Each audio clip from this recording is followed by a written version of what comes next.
लगभग 25 से 35% महिलाओं में इनफर्टिलिटी इसलिए होता है क्योंकि ट्यूबल ब्लॉकेज एक कारण हो सकता है। नमस्कार, मेरा नाम डॉक्टर सुवर्चला है, जीवा फर्टिलिटी सेंटर्स में साइंटिफिक डायरेक्टर हूँ। लेकिन सबसे महत्वपूर्ण बात यह है कि ट्यूब ब्लॉक होने पर महिला को पता भी नहीं चलता। तो आइए आज समझते हैं कि ट्यूबल ब्लॉक होता क्यों है, उसे कैसे पता लगा सकते हैं कि है या नहीं, और सबसे इम्पोर्टेंट उसे ट्रीट कैसे किया जाता है। पहली बात तो ट्यूब्स इम्पोर्टेंट क्यों है समझते हैं। ट्यूब्स एक मीटिंग पॉइंट है, समझिए एक रेस्टोरेंट है जहाँ एग और स्पर्म मिल रहे हैं। यहाँ फर्टिलाइजेशन एक्चुअली होता है, और अगर ट्यूब ब्लॉक्ड है, सूजा हुआ है या डैमेज है, एग और स्पर्म मिल ही नहीं पाते, और अगर मिल भी जाते हैं तो अगर एम्ब्रियो बन भी जाता है तो वो ठीक से गर्भ में वापस आ नहीं सकता, जिसकी वजह से फर्टिलिटी इश्यूज हो सकते हैं और एक्टोपिक प्रेगनेंसी भी हो सकता है। तो ये होता क्यों है, ब्लॉकेज ट्यूब में हो क्यों सकता है। पेल्विक इन्फेक्शंस जैसे कि क्लेमिडिया हो गया, ट्यूबरक्लोसिस हो गया, बहुत सारे ऐसे इन्फेक्शंस हो सकते हैं। पिछला कोई सर्जरी भी कारण हो सकता है, अपेंडिसाइटिस या सिजेरियन सेक्शन।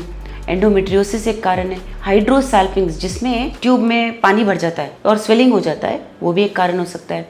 एडिशंस यानी चिपक जाना सूजन की वजह से, और कई महिलाएं तो पैदाइशी ट्यूब अबनॉर्मलिटीज के साथ पैदा होते हैं। रेयर है मगर ये भी हो सकता है। तो इसका अनुमान कैसे लगाते हैं, ट्यूब ब्लॉक है यानी कैसे पता चले। हिस्ट्रोसैल्पिंगोग्राफी एक बहुत कॉमन टेस्ट है जिसमें एक डाई आपके यूट्रस में गर्भ में डाला जाता है और एक एक्सरे लिया जाता है। अगर डाई दोनों तरफ से आया, बहुत अच्छा, ये ओपन है। अगर नहीं तो इसका मतलब ट्यूब ब्लॉक्ड है। सबसे अच्छा पार्ट तो ये है कि कभी कभी इस प्रेशर के कारण, इस डाई को डालने के कारण अगर छोटे मोटे ब्लॉकेजेस हैं तो वो खुल जाते हैं, जिससे आपके नेचुरल प्रेगनेंसी के चांसेस बढ़ जाते हैं। नेक्स्ट है सलाइन सोनोग्राफी या हाइकोसाई कहते हैं इसे, सलाइन सोनोग्राफी। ये बहुत कंफर्टेबल अल्ट्रासाउंड बेस्ड टेस्ट है जिसमें सलाइन या फोम कॉन्ट्रास्ट लिया जाता है। रेडिएशन नहीं होता, बहुत जल्दी हो जाता है और बहुत यूजफुल है। अगला है लैप्रोस्कोपी डाई टेस्ट के साथ, ये गोल्ड स्टैंडर्ड है। अंडर एनेस्थीसिया किया जाता है, एक छोटा सा दूरबीन आपके पेट में घुसाया जाता है और देखा जाता है कि ट्यूब ओपन है या नहीं। और अगर हम डाई डालते हैं और दोनों तरफ से ओपन होता है तो ट्रीटमेंट भी हो जाता है, और अगर छोटे मोटे एडिशंस हैं, एंडोमेट्रियोसिस है, वो भी ट्रीट किया जा सकता है। अब अगर ब्लॉकेज हो तो ट्रीटमेंट ऑप्शंस क्या है,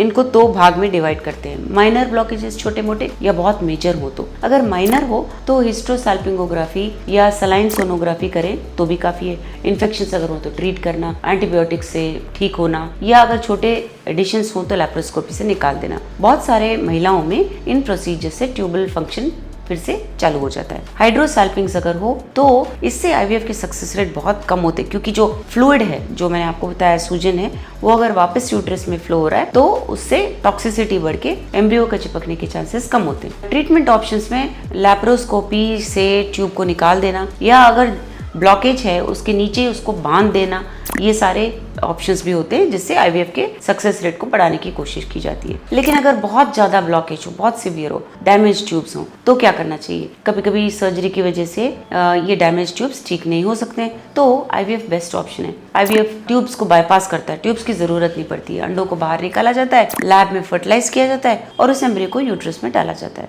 सो ट्यूबल ब्लॉकेज कॉमन है बट बहुत ट्रीटेबल है। अगर ठीक तरह से डायग्नोज किया जाए तो ठीक तरह से ट्रीटमेंट भी किया जा सकता है। बहुत महिलाओं में नेचुरल प्रेगनेंसी आने के चांसेस होते हैं। छोटे मोटे अगर प्रॉब्लम्स हो तो ट्यूबल डैमेज जब सीवियर होता है, आईवीएफ बेस्ट ऑप्शन है। इसके बारे में और जानकारी के लिए अवश्य जीवा फर्टिलिटी सेंटर्स आएं।